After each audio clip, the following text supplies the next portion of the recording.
கிறிஸ்துவுக்குள் மிகவும் பிரியமானவர்களே, இயேசு கிறிஸ்துவின் நாமத்தில் உங்கள் யாவரையும் அன்போடு கூட நான் வாழ்த்துகிறேன். இந்த நாளிலும் தேவன் நம்மோடு கூட இடைப்படுகின்ற ஒரு வார்த்தை ரோமர் 6ஆம் அதிகாரம் 18ஆம் வசனம். பாவத்தினின்று நீங்கள் விடுதலையாக்கப்பட்டு நீதிக்கு அடிமைகள் ஆனீர்கள். ஆம், இந்த வார்த்தை மூலம் தேவன் இன்றைக்கு ஒரு மிகப்பெரிய சத்தியத்தை நமக்கு கற்றுக் கொடுக்க விரும்புகிறார்.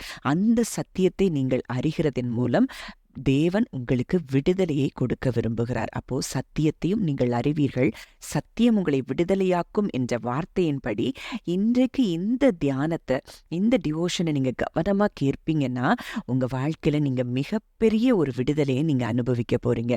அப்போ இந்த வார்த்தை சொல்லுகிற உண்மை என்ன அப்படிங்கிறத நம்ம பார்க்கும்போது, பாவத்தினின்று நம்ம என்ன செய்துட்டோமா, விடுதலையாக்கப்பட்டு இன்றைக்கு நீதிக்கு அடிமைகளாயிருக்கிறோம், நீதிமானாய் நம்ம மாற்றப்பட்டிருக்கிறோம்.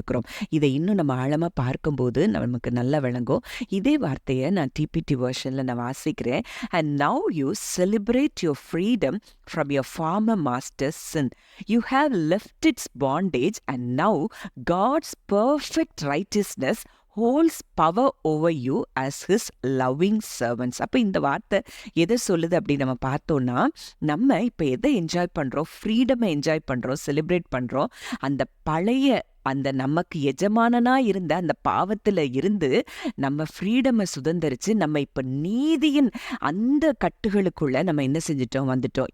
You have left its bondage and now God's perfect righteousness holds power over you. அப்ப நமக்கு மேல இன்னைக்கு ஆளுகை செய்கிறது தேவனுடைய நீதி. அவருடைய அன்பின் ஊழியர்களா நம்ம என்ன செய்திருக்கிறோமா, மாற்றப்பட்டிருக்கிறோமா. இதே வார்த்தையை தான் ரோமர் 8:34, 35, 36 இயேசு கிறிஸ்து சொல்லும்போது, இயேசு அவர்களுக்கு பிரதியுத்தரமாக, பாவம் செய்கிறவன் எவனும் பாவத்துக்கு அடிமையா இருக்கிறான் என்று மெய்யாகவே மெய்யாகவே உங்களுக்கு சொல்லுகிறேன். அடிமையானவன் என்றைக்கும் வீட்டிலே நிலைத்திரான், குமாரன் என்றைக்கும் நிலைத்திருக்கிறார். ஆகையால் குமாரன் உங்களை விடுதலையாக்கினால் மெய்யாகவே விடுதலையாவீர்கள். இந்த வார்த்தை மறுபடியும் இந்த வார்த்தை உறுதிப்படுத்துகிறத நம்ம பார்க்கிறோம்.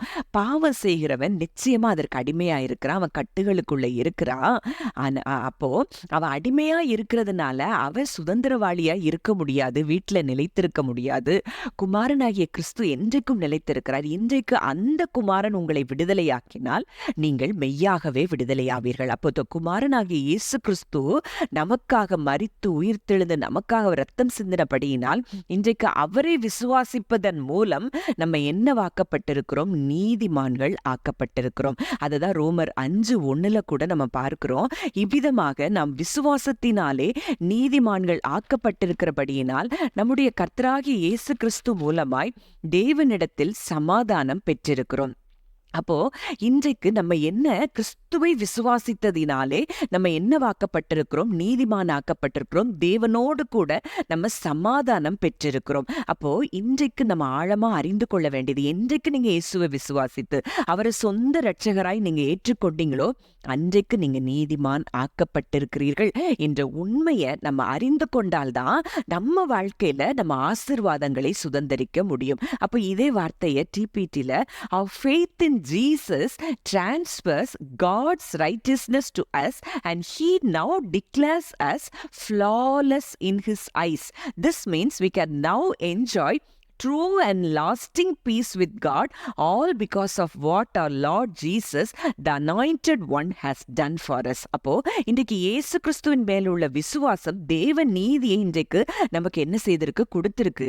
இன்றைக்கு அவர் கண்களுக்கு முன்பாக நம்ம எப்படி இருக்கிறோமா, ஃப்ளாலஸ், குற்றமற்றவர்களா இருக்கிறோம்னு சொல்லிதான் அங்க தேவன் நம்மை அப்படித்தான் நம்ம பார்க்கிறார். அதனால இன்றைக்கு தேவனோடு எப்பவும் உறவுல நம்ம சமாதானம் பெற்றிருக்கிறபடியினால, கிறிஸ்துவின் மூலமாய் சமாதானம் பெற்றிருக்கிறபடியினால, நம்ம நீதிமான்கள் ஆக்கப்பட்டபடியினால அந்த சமாதானம் இன்றைக்கு பெரிய ஆசீர்வாதங்களை நமக்கு கொண்டு வருகிறது. அதுல நீதிமானுக்கு வரக்கூடிய ஆசீர்வாதங்கள் சிலவற்றை இன்றைக்கு நம்ம பார்க்க போகிறோம். அந்த ஆசீர்வாதங்கள் எல்லாம் இன்றைக்கு இந்த வார்த்தையை விசுவாசிப்பீங்கன்னா அந்த ஆசீர்வாதங்கள் எல்லாம் உங்களுக்கு வந்து சேரும்.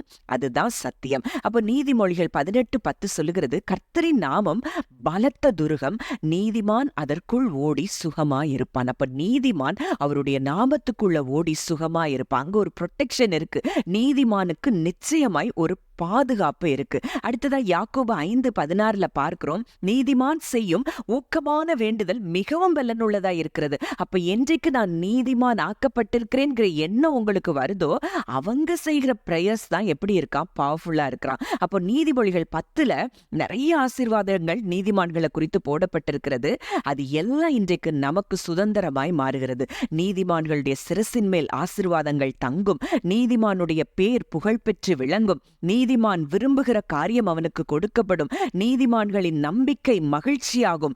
நீதிமான் என்றும் அசைக்கப்படுவதில்லை. இதே போல பல அங்க ஆசீர்வாதங்கள் நீதிமான்களுக்கு சொல்லப்பட்டிருக்கிறது. அப்ப இன்றைக்கு நீங்க அவருடைய இரத்தத்தினால் கழுவப்பட்டு இயேசு கிறிஸ்துவை விசுவாசித்ததின் நிமித்தம் நம்ம ஒவ்வொருத்தரும் இன்றைக்கு நீதிமான்கள் ஆக்கப்பட்டிருக்கிறோம்.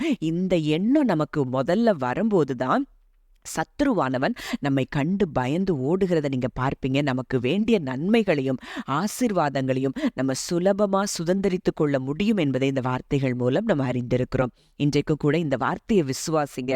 நான் நீதிமான் அப்படிங்கிறத நீங்க உணர்ந்து அதை விசுவாசித்து அறிக்கையிடும்போது நீதிமான்களுக்குரிய ஆசீர்வாதங்கள் உங்க சிரசின் மேல் வந்து தங்குகிறத நீங்க பார்ப்பீங்க. ஜெபிக்கலாம். நல்ல தகப்பனே, நன்றியோடு உம்மை துதிக்கிறோம், ஸ்தோத்தரிக்கிறோம். அப்பா, இன்றைக்கு எங்களுடைய நீதி நிமித்தம் அல்ல, எங்களுடைய செயல்களின் நிமித்தம் அல்ல, இன்றைக்கு கிறிஸ்து செய்து முடித்ததை, கிறிஸ்துவின் மேல் நாங்கள் விசுவாசம் வைத்ததின் நிமித்தம் அப்பா, அப்பா இதை கேட்கிற ஒவ்வொரு நானும் நீதிமான்கள் ஆக்கப்பட்டிருக்கிறோம் என்ற அந்த நம்பிக்கைக்குள்ள, விசுவாசத்துக்குள்ள என் தேவன் எங்களை கொண்டு வந்தபடியினால் நன்றி செலுத்துகிறோம். இன்றைக்கும் தகப்பனை இதை கேட்கிற ஒவ்வொருவருடைய வாழ்க்கையில் அந்த நீதிமானுக்கு உள்ள ஆசீர்வாதங்கள் அவருடைய சிரசின் மேல் வந்து தங்குகிறதற்காக நன்றி செலுத்துகிறோம். ப்ரொடெக்ஷனை வைத்திருக்கிறீங்க, ஆசீர்வாதங்களை வைத்திருக்கிறீங்க, செழிப்புகளை வைத்திருக்கிறீங்கப்பா. அந்த ஆசீர்வாதங்கள் எல்லாம் உடைய பிள்ளைகள் சுதந்திரித்துக் கொள்ளும்படியாய் நான் ஜெபிக்கிறேன். கர்த்தர் அப்படியே அப்பா நீதிமானுக்குரிய ஆசீர்வாதங்கள் நம்முடைய பிள்ளைகளை ஆசீர்வதிக்கிறதற்காக நன்றி செலுத்துகிறோம். இயேசுவின் மூலம் கேட்கிறோம் ஜீவனுள்ள நல்ல பிதாவே, ஆமென்.